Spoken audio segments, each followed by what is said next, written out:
नमस्कार दोस्तों, स्वागत है आपके अपने YouTube चैनल पर। दोस्तों, कौन से कर्म करने से दोबारा मिल सकता है मनुष्य जन्माए? गरुड़ पुराण के अनुसार जानते हैं। जाने क्या कहती है कर्म थ्योरी। इस जन्म में मनुष्य योनि मिलने का अर्थ ये नहीं है कि अगला जन्म भी इसी योनि में मिलेगा, क्योंकि जीवन मरण और अगला जन्म सब कुछ कर्मों के आधार पर ही तय होता है। लेकिन कई बार गलत कार्य करने वाले ये सोचते हैं कि कोई उन्हें देख नहीं रहा है, तो क्या समस्या है। इसी आधार पर कई बार लोग दूसरों को हानि पहुंचाते हैं। कभी बेवजह किसी की हत्या कर देते हैं, तो कभी चोरी डकैती या फिर अपनों के साथ धोखाधड़ी। लेकिन क्या आप जानते हैं कि इन सारे कर्मों के गंभीर परिणाम हो सकते हैं। इनके आधार पर सियार, गिद्ध, सांप, गधा और कौच योनि में जन्म मिल सकता है। तो कर्म थ्योरी के आधार पर कौन से कर्म से कौन सी योनि मिलती है, आइए जानते हैं। इन्हें भोगना पड़ता है। भयंकर नरक कथा मिलती है कि एक बार महर्षि वेदव्यासी ऋषियों ने पूछा कि किस कर्म से कौन सी योनि में जन्म मिलता है। तब उन्होंने विस्तार पूर्वक बताया। वेदव्यास जी ने बताया कि जो भी व्यक्ति पराई स्त्री के साथ संबंध बनाता है उसे भयानक नरक भोगना पड़ता है। इसके बाद एक अलग अलग योनियों में भटकना पड़ता है।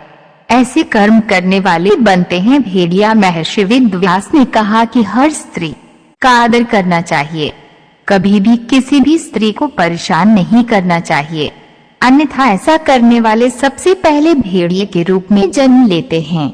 इसके बाद वह कुत्ता बनते हैं, फिर सियार, गिद्ध, सांप, कौआ और बगुला बनते हैं। इन सभी योनियों में जन्म लेने के बाद उसे मनुष्य योनि में जन्म मिलता है। भूले से न करें, ये कर्म बनना पड़ेगा। कौच महर्षि ने बताया कि बड़ा भाई पिता तुल्य होता है, इसलिए वह सदैव ही आदरणीय है। कभी भी किसी भी परिस्थिति में उसका अनादर न करें, अन्यथा कौच नामक पक्षी के रूप में जन्म लेना पड़ता है। उसका जन्म काल 10 वर्षों का होता है। यदि इस दौरान उस पर ईश्वर कृपा दे तो वे अगले जन्म में मनुष्य योनि में जन्म लेता है। इस कर्म से बनते हैं छछूंदर। वेदव्यास जी ने बताया कि चोरी करना हमेशा ही गलत है, फिर चाहे वह स्वर्ण हो या वस्त्र, इसके परिणाम भुगतने ही पड़ते हैं। उन्होंने बताया कि यदि कोई व्यक्ति वस्त्रों की चोरी करता है तो वह अगले जन्म में तोता बनता है। वहीं सुगंधित पदार्थों की चोरी करने वाले छछूंदर के रूप में जन्म लेता है। इसलिए कैसी भी परिस्थिति हो, लेकिन चोरी करने से सदैव ही बचना चाहिए। ऐसे कर्म करने वाले बनते हैं गधे। महर्षि ने बताया कि यदि कोई व्यक्ति किसी का कत्ल करता है तो यह जघन्य अपराध की श्रेणी में आता है। ऐसा कर्म करने वाला अगले जन्म में गधा बनता है।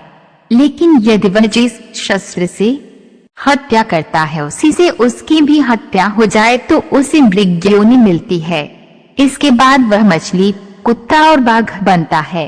लेकिन इन योनियों में भ्रमण करने के बाद वह मनुष्य योनि में जन्म लेता है। ऐसे कर्म करने वाले बनते हैं मनुष्य। वेदव्यास जी ने बताया कि जो व्यक्ति सदैव दूसरों की मदद करता है, पशु पक्षी और अन्य जीवों पर दया करता है, जरूरतमंदों की मदद करता है और निस्वार्थ भावना से संचित धन का उपयोग धार्मिक कार्यों में करता है, तो ऐसे व्यक्ति अगले जन्म में मनुष्य योनि में ही जन्म लेते हैं। साथ ही समाज में अच्छे कार्य करके दूसरों को लाभान्वित करते हैं। लेकिन धन के प्रति आसक्त मनुष्य अगले जन्म में सांप योनि में जन्म लेते हैं।